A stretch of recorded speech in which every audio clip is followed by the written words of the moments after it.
Olá pessoal, tudo bem? Eu sou a Renata Admiral. O programa Lespe Cidadania começa agora. E hoje falaremos sobre as consequências do inverno para a pele e para o coração. Para falar sobre este assunto, eu recebo aqui o Dr. Enio Ziman, especialista em dermatologia, alergia e imunopatologia. Seja muito bem-vindo, Dr. Enio, tudo bem? Ótimo, muito obrigado pelo convite, Renata. Mais uma vez, um prazer conversar com você e desejo aos ouvintes um bom programa. Com certeza, que temos aqui para fazer companhia no nosso bate-papo, o Dr. Edmo Atic Gabriel. Ele é cardiologista com especialização em cirurgia cardiovascular. Seja bem-vindo ao Alesp Cidadania, doutor. Boa tarde, Renata. Boa tarde, Enio. Boa tarde ao pessoal que está conosco assistindo o programa. É sempre um prazer voltar à TV Alesp e falar sobre um tema super importante, né? Que é essa questão do frio e a sua relação com a nossa saúde. O inverno está aí, para quem acha que ele não é tão perigoso, ele é. Com ele, a gente tem ventos, chuva, frio, tempo seco e todas essas situações que o inverno traz acende aquele alerta, né? Tanto em relação à saúde da pele quanto à saúde cardiovascular. Então, por isso, nós trouxemos aqui um especialista em pele e outro em coração, para a gente conversar e entender um pouco mais dos malefícios do frio, que muita gente gosta, é bom também, é necessário, mas a gente tem que ficar um pouco mais atento neste período, né, do ano. Para começar, então, doutor Enio, o que acontece na pele no inverno? O inverno é uma estação bem definida. No Brasil, nós temos um clima ameno, nós não temos um inverno tão rigoroso. Mesmo assim, nós temos um clima mais seco, nós temos muitas alterações climáticas rápidas e muitas vezes no anoitecer a temperatura cai rapidamente e a pele pode se ressecar, pode descamar. Frequentemente nós temos alguns problemas que se acentuam, como a dermatite seborreica, como algumas irritações de pele, e algumas alterações, muitas vezes vasculares também, temos vasoconstrições, as extremidades ficam frias, o famoso pé gelado, né, as pontas dos dedos, tudo isso tem que ser bastante cuidado, ainda mais nessa época que a gente tem tido muitos cuidados de higienização por causa da pandemia do Covid, então a gente precisa se hidratar bastante, é necessário, a gente muitas vezes precisa lavar a mão muitas vezes durante o dia, usar álcool gel, isso resseca bastante e aumenta a nossa necessidade de uso de um hidratante eficiente, tomar bastante líquido é importante também e bastante atenção a isso. Além dos problemas do frio em si, a gente tem os problemas da calefação também. Muitas vezes a gente coloca um aquecedor e esse choque térmico entra no lugar que está quente, no lugar que está frio, isso também, a pele só falta rachar mesmo, né? Às vezes chega a rachar. Então, para complementar, doutor Enio, só para a gente entender, para quem está ouvindo a gente, qual que é a diferença da nossa, tem muita diferença da nossa pele, como ela se porta no calor e como ela se porta no frio, então? A pele da gente tem uma porção de mecanismos de compensação. Então, quando a gente está num ambiente frio, os vasos sanguíneos se fecham para segurar calor, há uma produção de uma certa descamação, uma certa produção de oleosidade, que tem uma função de proteger a pele. Já no calor, há uma vasodilatação, nós transpiramos mais, a oleosidade da pele em geral aumenta bastante, então há uma diferença bem importante. Muitas vezes, aqueles produtos que a gente utiliza, shampoos, sabonetes, etc., no verão, não são adequados para a época do inverno. Muitas vezes é, inclusive, aconselhável pedir orientação de um profissional da área, do médico. Olha, como é bom a gente conversar com um especialista, porque isso eu também não sabia. Quero mudar um pouquinho, então, o foco e trazer o inverno para os problemas cardiovasculares. Doutor Edmo, em temperaturas mais baixas, o risco de ocorrência de eventos cardiovasculares aumenta ou isso é mito? Não acontece? Não, de forma alguma, é uma verdade absoluta, Renata. A gente tem vários estudos mostrando que nos países de inverno mais rigoroso, o Brasil esse ano está passando por um período mais atípico, né, de um inverno um pouco mais acentuado. Então, nós sabemos que as taxas de mortalidade cardiovascular decorrentes do infarto do coração, do AVC, que é o derrame cerebral, aumentam de forma significativa. Agora, por que isso acontece? Porque essa associação entre temperatura baixa e secura do ar faz com que o nosso coração tenha que trabalhar mais. E essa sobrecarga de trabalho do coração, numa pessoa jovem, numa pessoa sem nenhum antecedente, até que pode passar sem perceber. Mas numa pessoa que já tem ali uma obstrução parcial de uma artéria, que já teve um infarto anterior, que tem uma arritmia, que tem problemas de controle da pressão, essa sobrecarga do coração faz com que tudo isso se manifeste com mais intensidade e por isso que pode acontecer realmente um evento cardiovascular maior.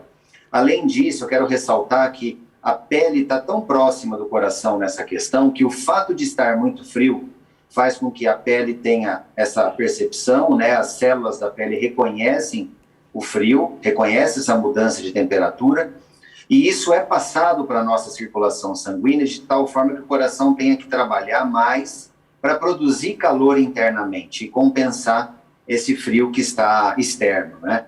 E esse trabalho adicional do coração para produzir o calor necessário para equilibrar o nosso corpo, também num coração já provocado por um infarto, por uma arritmia, por problemas prévios de pressão, é aí que reside o problema. É uma sobrecarga num órgão de uma pessoa que já tem algum antecedente. E aí disso pode resultar realmente um evento fatal, que é o caso do infarto do coração ou do derrame cerebral.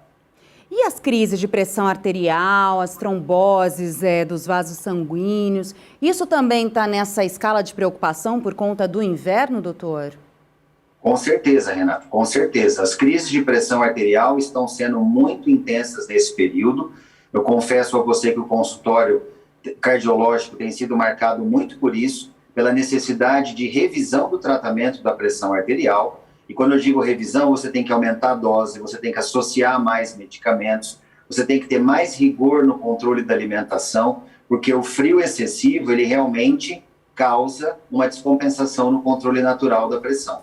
Não é exagero quando a gente diz que a pessoa tem que se agasalhar, porque o agasalho ele funciona como um isolante térmico e a pessoa precisa se alimentar mais nesse período. Também hidratar, como o Enio falou, tomar muito mais líquido do que se faz rotineiramente. Mas o alimento, que é a fonte da energia, ele é necessário ser consumido de forma mais frequente ao longo do dia para exatamente ofertar ao nosso corpo essa energia que o coração precisa para trabalhar. E a gente sabe que as pessoas às vezes abusam um pouco disso, não tomam líquido, não controlam a pressão, e não é incomum o pronto-socorro estar cheio de pessoas com picos muito altos de pressão. Então, aproveitando, eu gostaria de perguntar para o doutor Enio, quais são as maiores reclamações que ocorrem no inverno que chega aí no seu consultório?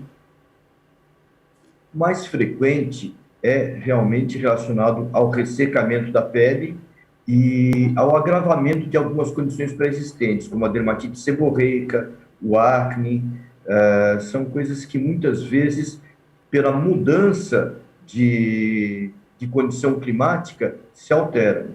Sem falar que aquilo que a gente muitas vezes comenta, que dá medo de entrar no banho e aquela coisa toda, muita gente acaba alterando a sua maneira de se higienizar, isso é importante, gente.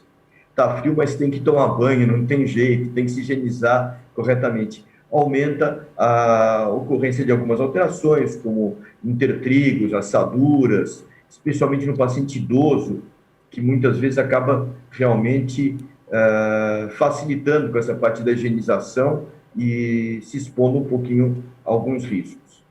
Eu tinha a impressão, doutor Enio, que no caso, até que o senhor falou da acne, da assadura, eu tinha a impressão que no calor isso ficava mais latente, não no frio, né? Isso é um erro, então, ou ocorre também no calor, mas de forma diferente? No frio ele tem um outro peso?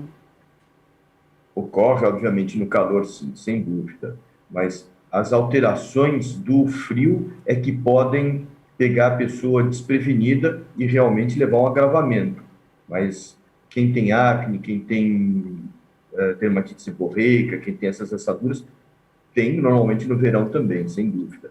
Principalmente porque no nosso país nós temos essa característica de às vezes ter 4 estações num dia só. Então o clima muda muito rápido, amanhece um dia ensolarado, lindo de primavera, daqui a pouco nós temos uma sensação de verão escaldante de tarde bate uma chuvinha e de noite frio.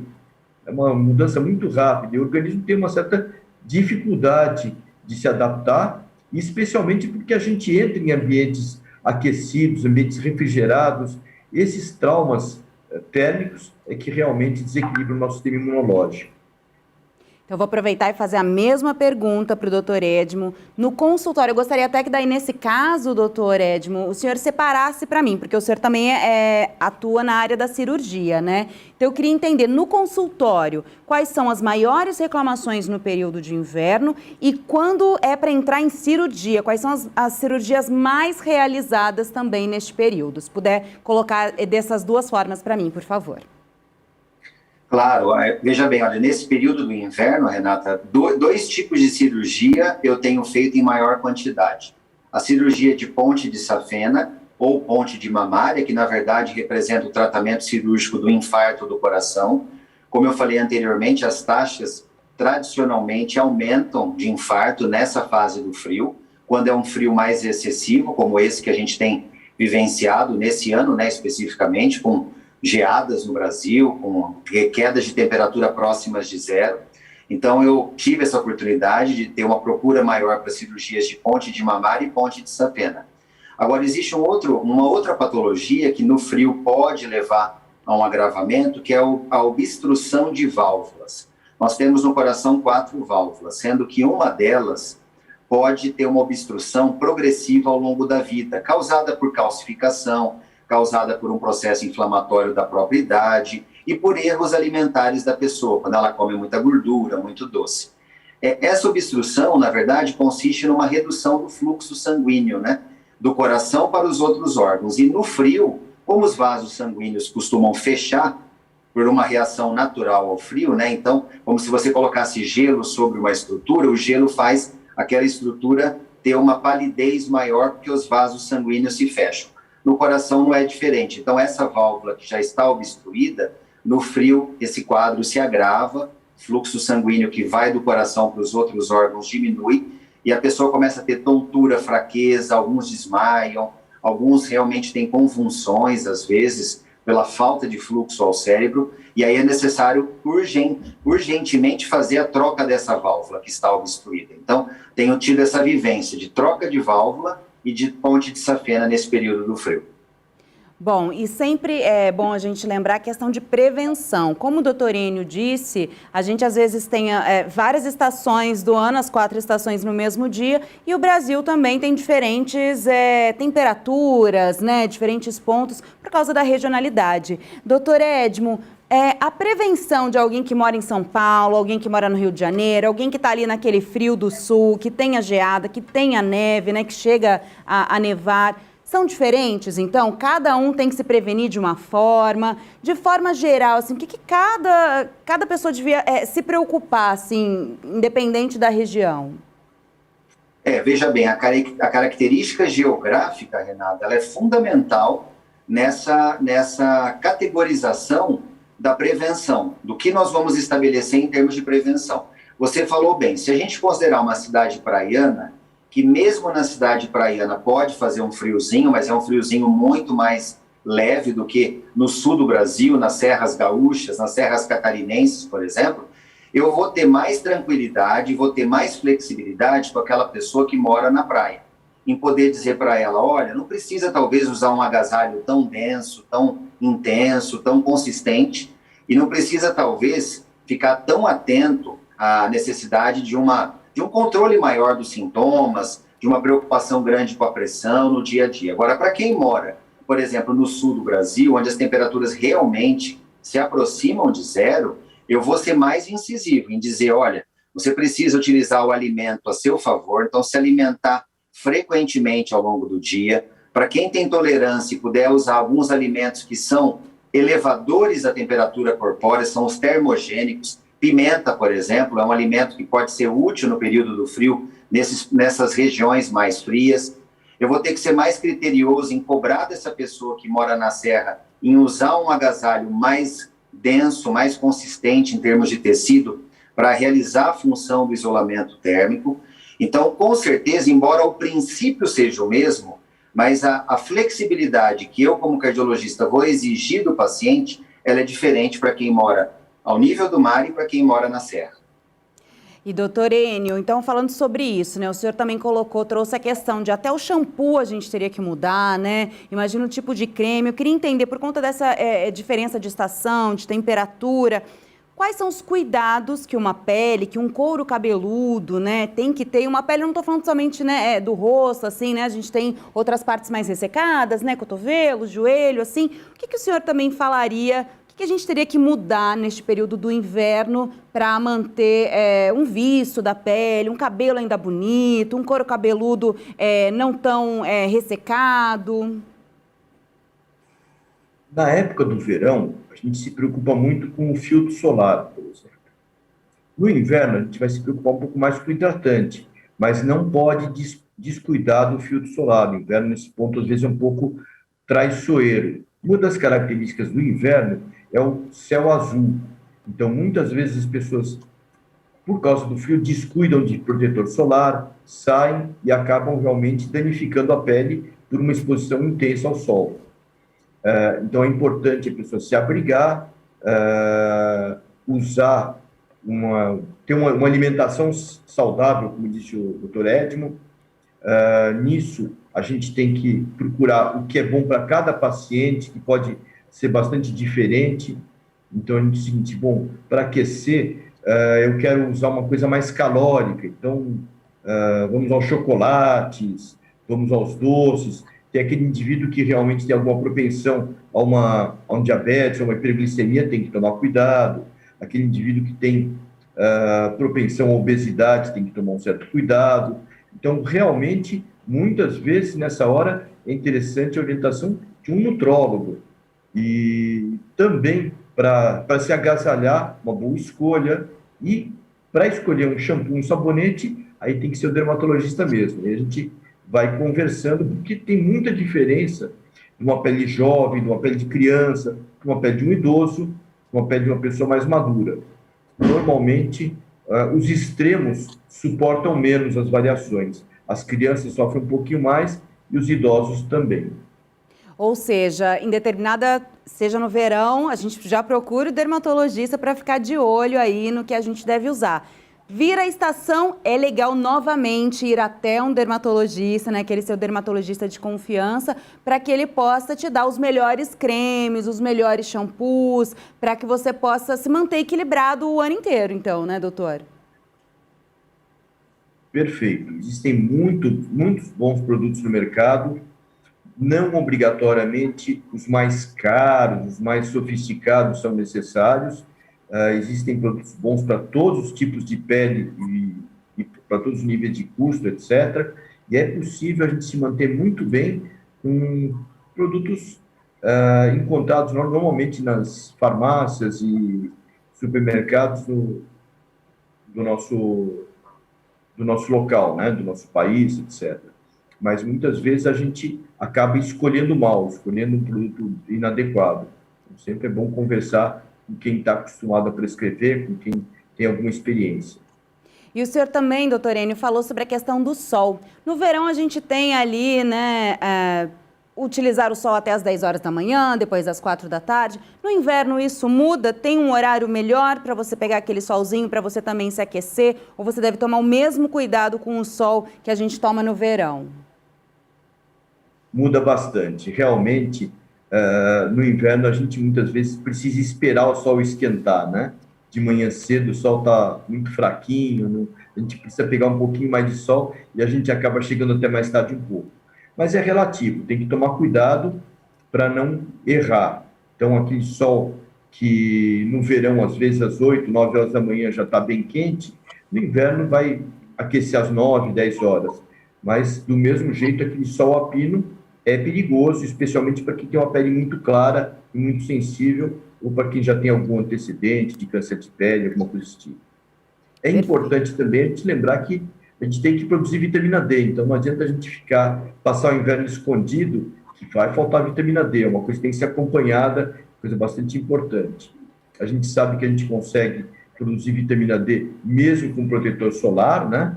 Não precisa ser uma grande exposição solar, mas é interessante que seja o ano inteiro. Então, que no inverno, quando a gente tiver a oportunidade de tomar um solzinho, a gente aproveite, é importante.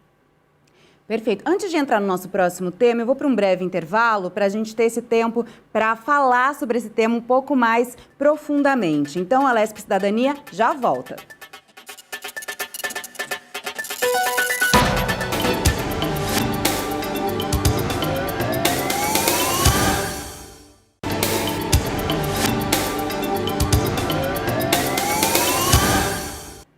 Já estamos de volta. Hoje o nosso tema, consequências do inverno para a pele e coração. E eu vou pedir a fala agora para o doutor Edmo, porque com a questão do frio, né, a tendência é que o nosso corpo armazene mesmo mais energia, a gente fica mais preguiçoso, assim, para fazer uma atividade física, a gente fica mais querendo aquela comida mais calórica, né, ao invés de uma saladinha, alguma coisa mais light. Mas para compensar isso, muitas pessoas que estão aí querendo emagrecer, querendo deixar o metabolismo acelerado, buscam por até aquilo que o senhor falou no primeiro bloco, a questão da termogênese, né? E daí vai utilizar também de água gelada, não vai utilizar um agasalho, que o senhor falou que é importantíssimo. Eu queria entender, assim, o que essas pessoas fazem, quais são os erros dela e as consequências. Pois é, a gente tem uma certa preocupação, Renata, porque o frio, ele é perigoso, ele não pode ser subestimado.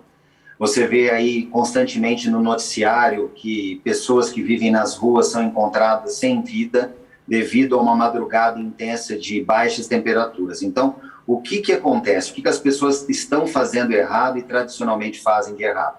Primeiro, existe uma parcela da população que resolve fazer dietas extremamente restritivas, aqueles jejuns prolongados no período de frio, o que pode ser nocivo ao organismo. Nem todo mundo tem essa capacidade de manter as suas funções, a sua capacidade própria de produzir calor sem se alimentar adequadamente. Então, quando você opta por dietas restritivas e também por jejuns muito prolongados, às vezes até fazendo muita atividade física paralelamente, pode ser muito perigoso. Porque, veja bem, a pessoa não se alimenta adequadamente, faz atividade física, não toma água adequadamente, ou seja, tudo que é necessário para ela ter um evento cardiovascular fatal. E não é à toa que, como eu falei, a gente sabe que as taxas aumentam nesse período. Outra questão que as pessoas levam muito como algo que não é tão importante é o risco do choque térmico. Às vezes a gente observa aí nos parques, nos bosques, a gente vê pela televisão nas cidades praianas, o pessoal correndo no frio sem camisa. É aquela questão também do exibicionismo, do modismo da plasticidade do corpo, aquela coisa toda. Só que a pessoa perde um pouco o bom senso, porque o fato dela tirar a camisa ou usar poucas roupas, ela está exatamente se expondo ao choque térmico. Nem sempre o nosso corpo consegue produzir calor para equilibrar a temperatura diante daquele frio externo que ela está enfrentando. Portanto, não usa agasalho, não usa nenhuma camiseta que seja. E isso tem um problema muito sério, que é gerar de imediato um risco de arritmia aguda, picos de pressão arterial para quem tem mais propensão, às vezes um desmaio, um desfalecimento. Então a pessoa precisa ter mais cuidado. Não é que ela tenha que fazer coisas exageradas no frio, mas ela tem que ter um pouco mais de cuidado com a alimentação, com a hidratação, com o agasalho, e procurar orientação médica, sobretudo, para saber qual é o melhor padrão alimentar para esse período de frio. Quais substâncias que eu poderia utilizar nesse frio que poderiam me ajudar realmente a manter melhor a temperatura. Então, eu posso usar alguns temperos? Posso, dependendo do meu organismo, eu posso. Posso tomar um pouquinho mais de café? Posso, desde que eu não tenha efeitos colaterais. Então, posso usar um pouco do chocolate, como o Enio falou? Pode, aí você tem que avaliar calorias desse chocolate, se você é diabético, se você é pré-diabético. Então, essa autodecisão das pessoas, no sentido de não usar tanta roupa, de se expor ao frio desnecessariamente, de não tomar líquido, de às vezes restringir muito o alimento no frio, pode ser uma conduta extremamente inadvertida, perigosa e com risco de algum agravo cardiovascular. Então, explica pra gente o que é, explica esse termo, termogênese, para quem não conhece, e aí ficou também um pouquinho confuso. Claro, claro.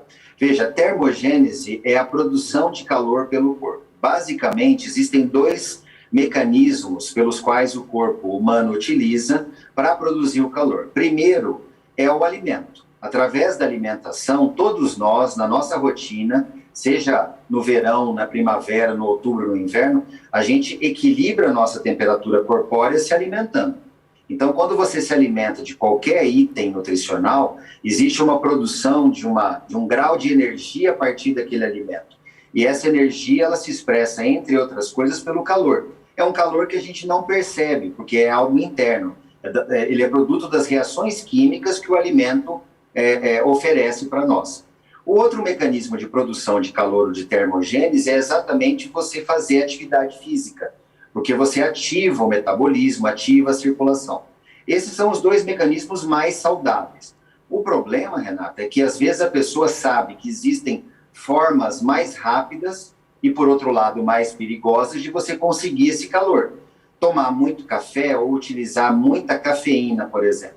Produz calor? Produz. É uma forma mais rápida de produzir calor. E tem pessoas que vão buscar o energético. O energético aí nas baladas, nas festas, também ele produz calor. Só que às vezes é um calor tão excessivo que vai levar o coração a ter arritmia, a ter pressão alta, a ter dor no peito, a pessoa que tem mais tendência a infarto. Então, o que seria saudável é buscar essa produção de calor através de uma alimentação adequada, regrada, se for o caso, supervisionada, e também não abrir mão de uma mínima prática de atividade física, seja no calor, na primavera ou no inverno, tudo com orientação.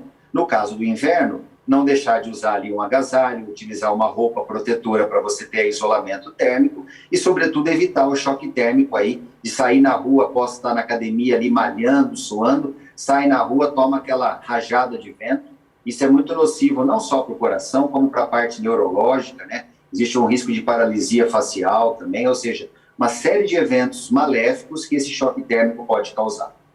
E nessa questão de choque térmico, até aproveitando uma dúvida que surgiu aqui nos nossos bastidores, e a dúvida minha também, a questão da água gelada no inverno. Pode ou não pode? Essa questão, no inverno não pode se tomar sorvete, esses itens gelados, ajuda nessa, tem problema, você sai da sua cama quentinha, vai lá e toma uma aguinha gelada, ou sai da sua academia suada com aquele corpo quente, bebe aquela água gelada, ou aquele energético que às vezes tem na academia, né, que tá geladinho, tá naquela temperatura, que quem tá com calor é muito bom. Como que funciona esse choque térmico? Você citou uma outra questão super simples e que o pessoal às vezes abusa, né? No calor, a recomendação nossa é que se você puder utilizar bebidas um pouco mais frias, mais geladas, é interessante, porque no calor eu preciso ter uma absorção mais rápida do líquido. Então eu preciso ter uma entrada mais rápida da água no meu organismo, dos sais minerais no meu organismo. E muitas vezes o meu corpo já está quente pelo calor excessivo ali do ambiente. Quando eu tomo um líquido gelado, em geral isso é saudável porque me permite ter uma absorção mais rápida. Seja sorvete, então eu vou absorver o açúcar, seja água, eu vou absorver a própria água, os sucos naturais, eu vou absorver os sais minerais. Agora, no frio, quando você tem em mente que existe um risco de evitar choque térmico, uma preocupação em evitar o choque térmico, não é só com a temperatura do corpo de eu tirar a blusa, ficar com pouca roupa, não é isso. Eu não devo ficar ingerindo bebidas muito geladas no frio, eu não devo ficar tomando excesso de sorvete no frio, não que seja proibitivo, mas você tem que tomar cuidado porque tudo isso vai acentuar aquela variação de temperatura que você já está tendo pelo frio. Você está tendo uma queda natural da temperatura, o seu corpo está lutando contra aquilo, tentando equilibrar, seja transpirando, seja produzindo mais energia, seja exigindo mais comida, tanto que no frio a gente tem mais fome. Pode observar que a gente come mais, a gente procura mais o alimento, porque há uma necessidade de ter esse substrato, esse combustível que é o alimento para produzir o calor. Só que aí você faz o contrário, você começa a tomar água gelada, bebida alcoólica gelada, energético gelado, chá gelado. Quer dizer, na verdade, não seria o interessante. Você pode até tomar algo fresco, mas não com uma temperatura muito baixa. Perfeito. E agora eu vou voltar para o doutor Enio, porque eu queria saber o seguinte, no frio a gente acaba deixando aqueles cuidados com a pele, tudo para fazer no momento do inverno, para que no verão a gente esteja assim, né, na praia, muito bem. Doutor Enio, Você vê isso mesmo no consultório? O pessoal na época de inverno te procura para fazer aquele peeling, para fazer aquela hidratação mais profunda na pele, para pôr um ácido ali para descamar. Quais são as maiores procuras no inverno pensando em procedimentos estéticos? Realmente, Renata, essa é uma época boa para se executar procedimentos estéticos, procedimentos cirúrgicos que podem deixar uma cicatriz que tem que proteger do sol. A gente tem aquele tempo até voltar ao sol. Mas tem que se tomar um cuidado porque no nosso país o clima vira muito rápido. Então a gente tem aqueles chamados veranicos. Então, a pessoa vem, faz um procedimento, aí no final de semana entra um sol bonito e a pessoa esquece que fez e vai praticar um esporte ao sol, vai praticar daqui a pouco realmente ele conseguiu estragar o seu procedimento. Então, é uma época muito propícia, uma época muito boa, mas o nosso clima brasileiro engana. A gente tem um clima frio, às vezes, em São Paulo, e entra 100, 200 quilômetros para dentro do nosso interior, ou mesmo para o litoral, e pega um sol forte. Muitas vezes, durante o inverno mesmo, a gente pega dias de temperatura de 30, 31 graus. Então, tem que tomar um certo cuidado. A previsão é boa. Eu deixei para fazer um procedimento no inverno porque é mais seguro, mas tem que se tomar esse cuidado. E quais os procedimentos mais adequados, então, para esse clima de inverno? Bom, a gente faz esse tipo de procedimento, peelings, microagulhamentos, lasers, o ano inteiro. No entanto, quando a gente faz isso no verão, a gente tem que usar uma proteção solar adequada, tem que instruir o paciente para ele se cuidar. E quando a gente faz no inverno, também, né, por aquilo que eu havia dito, realmente, nós temos dias de sol intenso, e muitas vezes, por estar um clima mais frio, engana um pouquinho, a pessoa não percebe que está se pondo ao sol. Mas realmente os procedimentos mais procurados são esses, os peelings, as cirurgias estéticas pequenas, de repente o pessoal coloca um fio de sustentação, faz uma aplicação de um preenchedor. Então, é uma época propícia para se conseguir fazer isso sem aquela preocupação com a exposição solar. E as consequências, doutor Enio, daqueles que não seguem esse procedimento, vai para o sol, abre um solzinho, então vai para a praia, vai para uma piscina, esquece do procedimento. Quais são as consequências? São manchas? O que daí? Quais são as reclamações se o paciente não fez o procedimento corretamente? O principal problema é a hipercromia, ou seja, a pigmentação. O local que a gente mexe, que a gente toma todo aquele cuidado, e ele escurece. Então, a pessoa faz um peeling para conseguir uma pele mais lisa, para rejuvenescer, para ficar com um aspecto mais viçoso, toma sol e aquilo vai formar manchas, formar um melasma, formar uma pigmentação, né, que vai prejudicar bastante, a pessoa vai perder o procedimento, muitas vezes vai ter que refazer o procedimento, e às vezes mesmo refazendo não vai ter um resultado tão bom.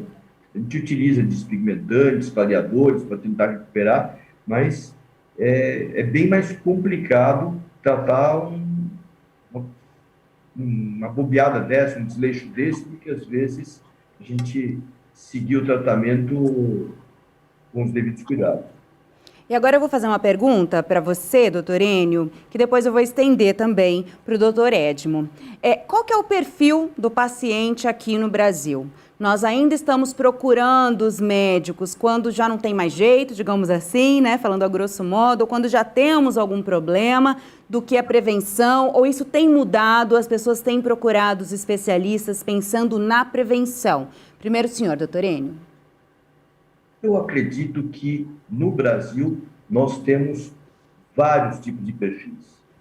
Nós temos o paciente que é um habitué dos consultórios médicos, nós temos aquele paciente que foge do consultório médico, nós temos aquele paciente que se instrui pela internet, procura informação, e nós temos aquele paciente que procura resolver tudo pela internet e às vezes se encrenca bastante. Nós temos aquele paciente estudioso e temos aquele paciente extremamente prático e atirado. Então, o nosso universo é muito grande, né? Nós atendemos pacientes de todas as idades, de todos os perfis, e realmente não dá para a gente fazer uma estatística homogênea, porque isso muda bastante. Bom, mas temos aí, então, vários perfis. Doutor Edmo, o senhor concorda? As pessoas já chegam aí, você tem vários perfis. Esse estudioso que o doutor Enio falou, achei maravilhoso. Ele já chega quase dando uma aula do que ele precisa, né? Ele já te fala qual que é o diagnóstico, qual que é o tratamento, ele só quer a sua confirmação. Me fala um pouquinho, então, do perfil dos seus pacientes, doutor Edmo.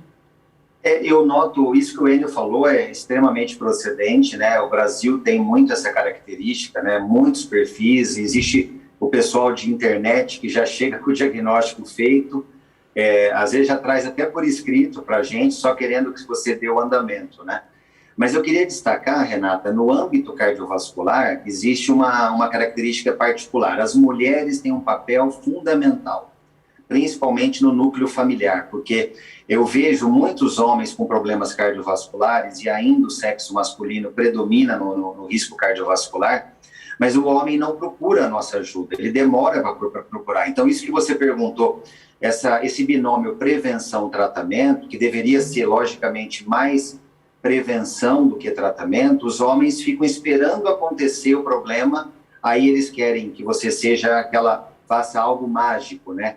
Quero remédio rápido para resolver meu pico de pressão, agora meu tórax está doendo, será que eu estou infartando? É muito esse perfil. Agora, se não fossem as mulheres, que aí sim tem um perfil até de conduta mais preventiva, as mulheres obrigam o marido a ir no consultório mais, forçam-no a ir, elas se cuidam, elas levam os filhos, os pais. Então, se existe prevenção no âmbito cardiovascular, não há dúvida em dizer que é graças ao sexo feminino que tem essa preocupação de realmente explicar, de orientar esse tipo de coisa. E, doutor Edmo, gostaria que o senhor completasse falando qual que é o papel do cardiologista neste momento de prevenção das pessoas que te procuram antes de acontecer qualquer coisa, para fazer aquele check-up anual. O cardiologista, ele tem que orientar para que a pessoa faça pelo menos 2 check-ups ao ano. Eu digo 2 pelo seguinte, Renata, sempre após as festas de final de ano, e aí considerando a entrada, o ingresso do ano subsequente, nós temos os impactos daquele abuso natural de todos nós. É um período que as pessoas fazem pouco exercício físico e abusam mais da alimentação e das bebidas. Então, ali é um momento interessante, janeiro, fevereiro, para fazer o primeiro check-up do ano. Nessa fase, é muito comum a gente encontrar alterações e ter que fazer alguma intervenção. Orientação comportamental, mudança de padrão alimentar e usar algum medicamento. Só que aí você precisa ter, ao longo daquele ano, um segundo check-up para ver se tudo está caminhando bem. E, geralmente, a gente recomenda fazer no segundo semestre, né? Para ver se está tudo caminhando bem, se não tem que fazer mais algum ajuste adicional. Então, esse seria o perfil ideal. O problema é que a gente sabe, né? Quando a pessoa tem condição financeira, tem um plano de saúde, é mais fácil você cumprir essa regra. Agora, por exemplo, no sistema público de saúde, você falar para a pessoa voltar 2 vezes, ela tem, às vezes, uma vaga por ano, e olhe lá, né, para conseguir fazer o retorno, para conseguir os exames que você pede. Então, ainda a gente tem um confronto difícil de equacionar entre situação socioeconômica e o que seria o ideal para as pessoas. Mas, para quem pode ter essa oportunidade, 2 check-ups ao ano seriam interessantes na área cardiovascular, para você descartar qualquer alteração e para você poder fazer qualquer intervenção. E, doutor Edmo, quais são esses exames de um check-up? Quais exames ele envolve?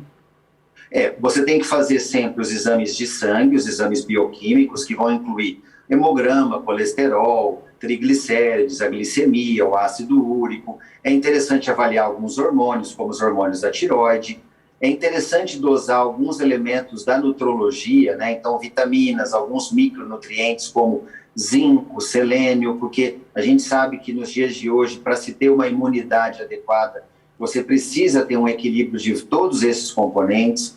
Então, essa parte do check-up é fundamental, ela é básica. Fora isso, a gente vai para a área cardiovascular principal. Então, você pede um exame para avaliar a formação e a estrutura geral do coração. Esse exame é o ultrassom de coração, ou conhecido como ecocardiograma, né? Alguns vão chamar de ecodoppler, por exemplo. E também dá para você avaliar, em alguns casos, uma condição cardiorrespiratória da pessoa. Aí você pode fazer o teste ergométrico, que é aquele que a pessoa corre na esteira. Você pode fazer um teste que você coloca uma máscara na pessoa para avaliar mais profundamente essa condição. Isso para quem quer fazer atividade física mais aeróbica, por exemplo, mas seria interessante, exame de sangue, o ecocardiograma e também um exame de esforço para avaliar aí um pouco de capacidade cardiorrespiratória. Perfeito, doutor. Falando um pouco então da Covid-19, essa pandemia que dura aí quase 2 anos, né? Vamos entrar aí no 2º ano. Doutor Enio, mudou a nossa pele? Tem reagido diferente à Covid-19? Trouxe alguma alteração? O uso da máscara agrediu um pouco a nossa pele nessa questão, né, da respiração, essa parte que fica coberta, em contato com um pano, com alguns outros tecidos. O que a Covid-19 influenciou na área de dermatologia? Nesse tempo nosso, nesses quase 2 anos já de pandemia, nós aprendemos muita coisa sobre esse vírus. Realmente é um vírus novo, portanto, a gente ainda está descobrindo muita coisa. Mas realmente esses hábitos, não só a máscara, que aumenta um pouquinho a incidência de acne, algumas alterações locais de pele, mas também o hábito da gente ficar mais em casa, ficar mais trancado em casa, menos exposição ao sol, problemas com vitamina D, problemas nutricionais, que as pessoas ganharam peso com a pandemia, isso é uma coisa que traz estrias, que traz alterações, né? Então, as pessoas deixaram de praticar exercícios, são uma porção de coisas que aconteceram realmente. Eu acho que a gente está ainda conhecendo o problema, mas progressivamente a gente vai descobrir muitas alterações devido a essa situação, inclusive o estresse, né, gerando muitas alterações no sistema imunológico, aumento de incidência de algumas viroses, que não o Covid, por exemplo, o herpes. A gente tem visto crise de herpes zoster em pacientes sem uma explicação, crise de herpes simples, muitas alterações que a gente relaciona com alterações do sistema imunológico, muitas vezes ligadas a estresse. Claro. E essa questão da máscara, eu vejo muitas pessoas reclamando, até a questão acneica, que nessa região onde fica a máscara parece que acumula mais essas glândulas sebáceas. Isso acabou virando um mito ou realmente aconteceu por causa da máscara? Essa parte do queixo, da bochecha, acaba tendo uma produção de acne mais intensa? Aconteceu sim, inclusive andaram batizando esse acne de macne, ou coisa desse tipo, ligando o nome de máscara com acne, né? É uma coisa que acontece, porque a oleosidade da pele fica retida, então aumenta a incidência. E também, especialmente, pessoas que usam barba, etc., acabam tendo aumento de dermatite seborreica da região, acabam tendo como se fosse uma espécie de uma caspa na barba, por ficar retida, aquele abafado da respiração, né? Mas é algo que tem que ser cuidado, não é difícil de cuidar, não. Existem alguns higienizantes bastante propícios e procurar uma máscara que realmente não irrite tanto a pele. Tá certo. Doutor Edmo, Covid-19 e o coração, o que trouxe de novo ou o que agravou os pacientes, tanto aqueles que já têm alguma comorbidade, quanto aqueles que são saudáveis?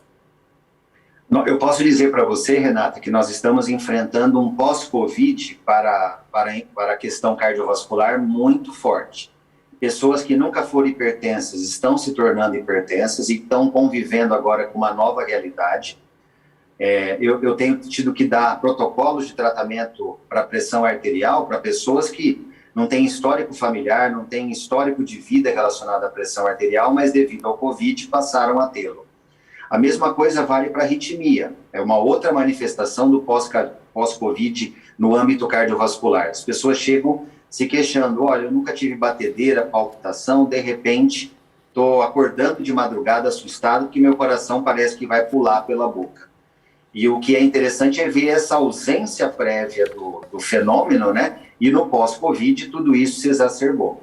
Basicamente essas duas alterações de pressão e de arritmia é o que tem marcado muito esse pós-Covid cardiovascular. Agora, mais raramente, e felizmente mais raramente, a gente tem enfrentado alguns casos de tromboses no âmbito dos vasos sanguíneos, então trombose de perna, trombose cerebral, trombose intracardíaca dentro do coração, devido ao processo inflamatório que ainda continua do COVID. E também, em alguns casos, eu tive pelo menos até hoje uns 2 ou 3 casos de infarto pós-COVID, ou seja, a pessoa não tinha risco aumentado, não tinha tanta propensão, mas o COVID surgiu aí como um desequilíbrio desse sistema aí prévio e, infelizmente, motivou a pessoa que era tão saudável hoje a conviver com uma sequela de infarto, uma limitação física após o infarto. E para finalizar, então, doutor Edmo, o que o senhor falaria, porque nós ainda estamos saindo dessa pandemia, né, com essa esperança de que vamos sair o quanto antes, com a questão de vacina, mas enquanto estivermos neste período, né, com variantes surgindo, o que o senhor diria para aqueles pacientes, para aqueles indivíduos que já têm alguma comorbidade, qual a prevenção maior, que acho que daí eles têm que tomar uma prevenção dobrada, né, em relação a isso? Ou tem um caminho ou não? Tá tudo muito... Não, eu posso dizer que existem 2 caminhos interessantes, porque você comentou algo que é importante. Nós ainda estamos vivendo a pandemia, claro que talvez num cenário diferente, né? Um certo controle maior, uma queda do número de mortos e com uma expansão maior da vacinação. Só que o que acontece? Uma pessoa que está sujeita a ter mais essa fragilidade diante do Covid, então é uma pessoa diabética, hipertensa, obesa, uma idade mais avançada, então são situações que levam ela a uma maior fragilidade diante do Covid. 2 coisas preventivas básicas: ela não pode abrir mão da vacinação, e eu sei que ainda tem pessoas que estão questionando, eu devo, não devo, será que preciso? Então a vacinação é a melhor forma de fazer o seu sistema imunológico despertar para a produção de defesa contra o coronavírus, mas não é suficiente 100%, a gente sabe disso. Em paralelo a isso, existe um tripé que eu sempre cito, 3 elementos que podem ser assim, o resumo da nossa imunidade. Você precisa dormir bem que eu diga um sono que repare, que descanse, não é dormir por dormir, ficar acordando, levantando, dormir poucas horas, é um sono reparador. Então, você precisa buscar controle para isso. Você precisa regular sua alimentação com alimentos saudáveis e você precisa buscar mais a hidratação, pelo menos 2 litros de água ao dia. Se você equilibrar tudo isso, Renata, ter a vacinação do seu lado e ter esse tripé, alimentação, hidratação e um sono reparador, eu não vou garantir que você não vá ter Covid, mas eu posso até dizer para você, me arriscar a dizer, você pode ter o Covid? Pode. Mas a capacidade desse Covid te levar para uma ventilação mecânica, para uma intubação, para um fenômeno mais grave é muito menor. Então, eu acho que é isso que as pessoas cardiopatas têm que ter em mente, mesmo aqueles que não são cardiopatas, que têm um histórico familiar, por exemplo, de genética. Para aqueles que são, mais ainda. Mas eu acho que essa linha que eu seguiria para orientar as pessoas. Doutor Enio, a mesma pergunta, em relação ainda a este período que nós estamos passando, né? O que você deixaria de mensagem para todos aqueles que estão nos ouvindo, nos acompanhando, de cuidados, de prevenção mesmo, em relação não só à pele, mas aí no dia a dia, até passar tudo isso que a gente está vivendo? O que a gente tem que fazer como prevenção realmente é se cuidar.